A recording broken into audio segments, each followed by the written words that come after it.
I need to tell you something. It's very serious that does affect the whole population.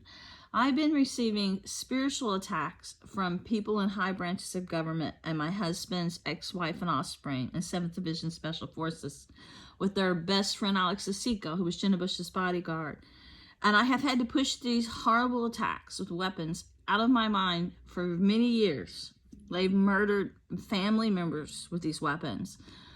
Well, it's getting more severe the past year because they're using Windstream and energy trucks to numb me in my sleep, to make me lose use of my hands and fingers and toes. And now I can't even hardly write. Even the bank said I had to come in and refill out forms because they've damaged my hands so bad. My penmanship has changed and it's not recognizable, even at the bank.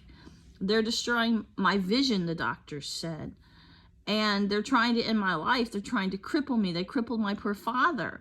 And then they said they'll use Star Wars weapons to give me strokes and heart attacks because I will not let the devil in.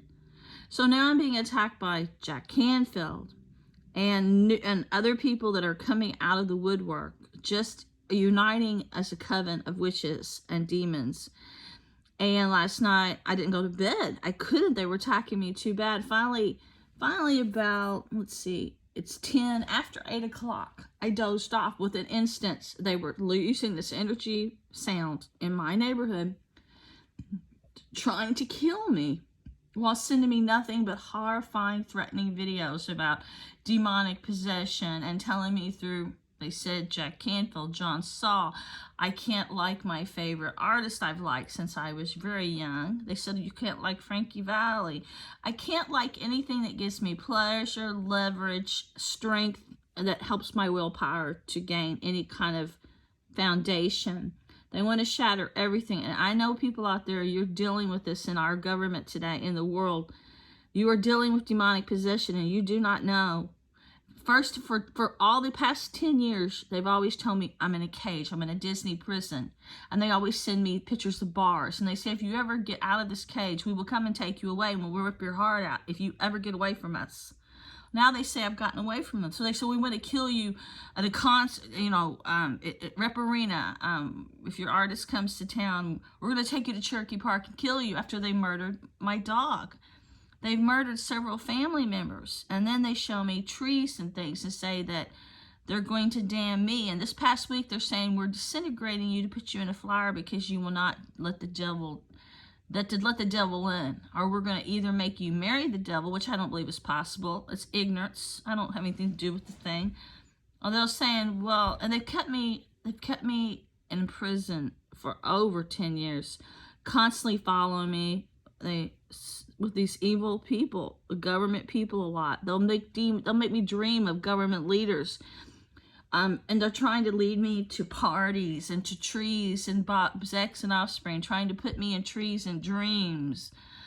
It's just shattering mankind because people are not skilled to understand that when they're having these attacks, it's really a coven of people bringing dark forces to them.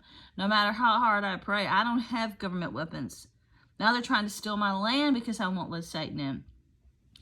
I am one person, but if the world could understand the warning signs, then people could help to abolish this unity in prayer. But they divided the country when I was a teenager. They started spreading racism and all this.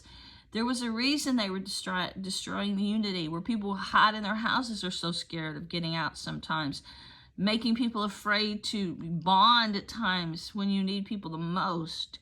That's what this culture did, and it wasn't just to try to control people. It was to try to put Satan in and to do what they're doing to me, murder my family, murder my animals, and then try to murder me.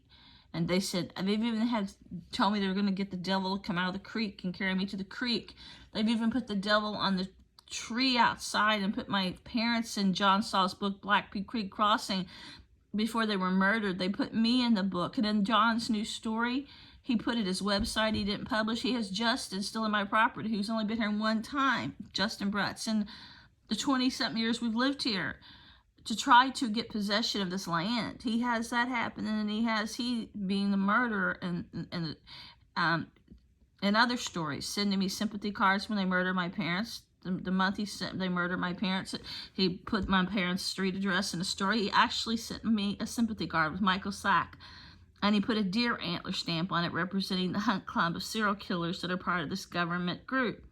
And now somebody sent me this ring, and they were impersonating Frankie, which is not Frankie, because Spring Street was where this place was supposed to have been. Spring Street is in John Saul's, where John Saul lived in Seattle.